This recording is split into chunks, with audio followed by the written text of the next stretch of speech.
ายดีท่านผู้ชมหลังจากบริพบพ่อกันดุลเนาะวันนี้มีโอกาสมาเลยมาอัดคลิปลง YouTube มาให้ FC ได้เบิ่งเนาะรถตัดเข่าโดยใส่6เกียร์ติดกับรถไถเนาะไปเลยไปเบิ่งกันเลยท่านผู้ชม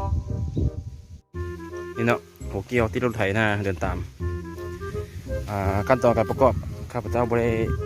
อัดคลิปให้เบิ่งเนาะมีแต่เบิ่งผ่านรวมๆการประกอบนี่ติดกับรถไถเนาะลักษณะมันเป็นอันนี้ตัวทวงน้ำหนักมันเด้อเพื่อไม่ให้มันหนักเนาะใช้งานสะดวกสบายเด้อท่านผู้ชมประหยัดให้งาน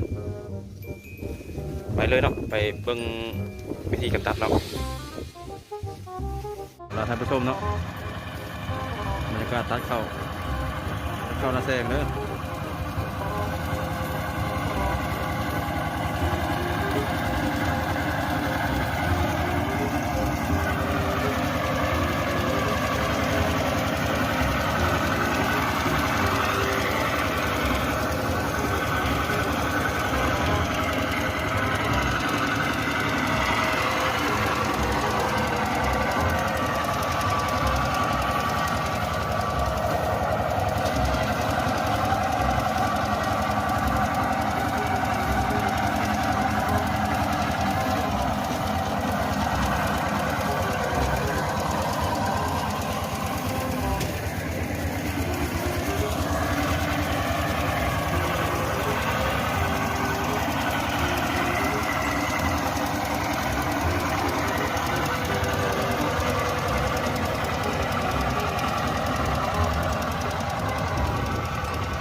จะสิประมาณนี้เนาะ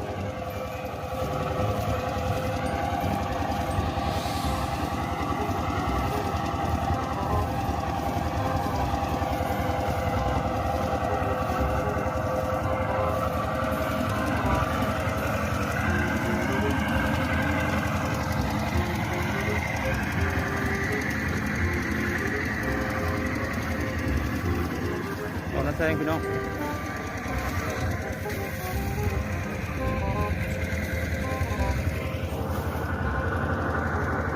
ก็คือทุ่งไร่ทุ่งนาวันนอกวันนา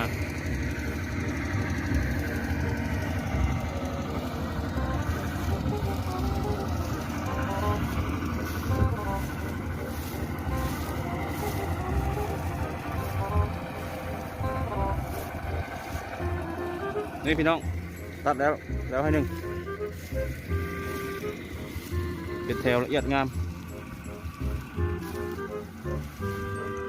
เนาะเดี๋ยวซื้อจัดเลยตากแดดไว้ประมาณ1 มื้อเราสามารถมัดได้เลยเนาะ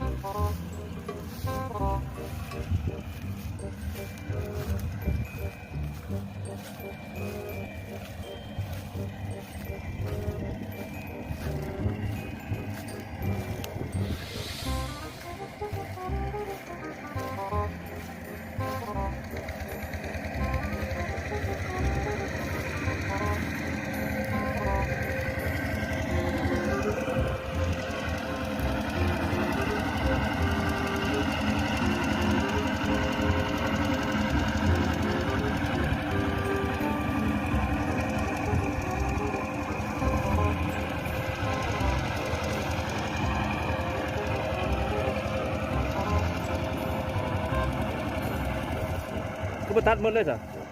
แถวนี่แถวให้กระตัดมันเลย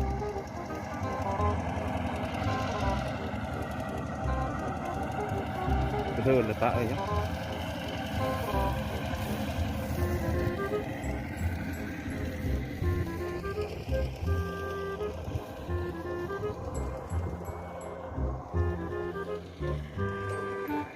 เกี่ยวเข้าหน้าแทรกพี่น้อง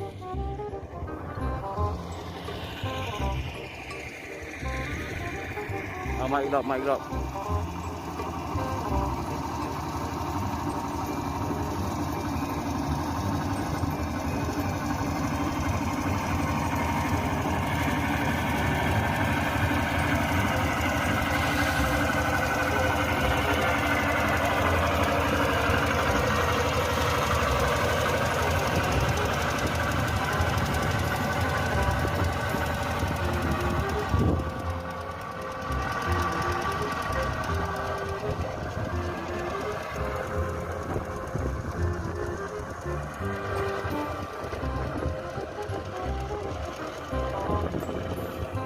ะอยู่ทุ่งไร่ทุ่งนาเย็นสบายพี่น้อย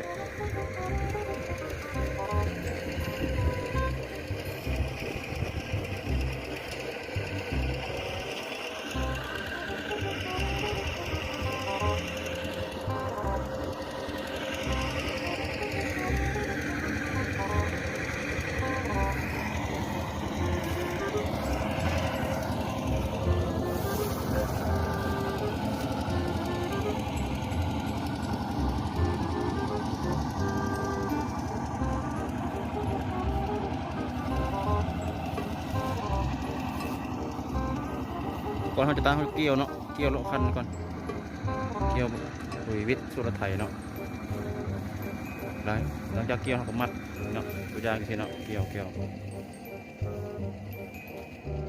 เอาเกี่ยวเลาะคันไปสิแล้วก็สามารถตัดได้นะครับเกี่ยวเลาะคันมันจะยากเนาะหัวเกี่ยวมันจะต่ำขึ้นหน้าดูกระแทก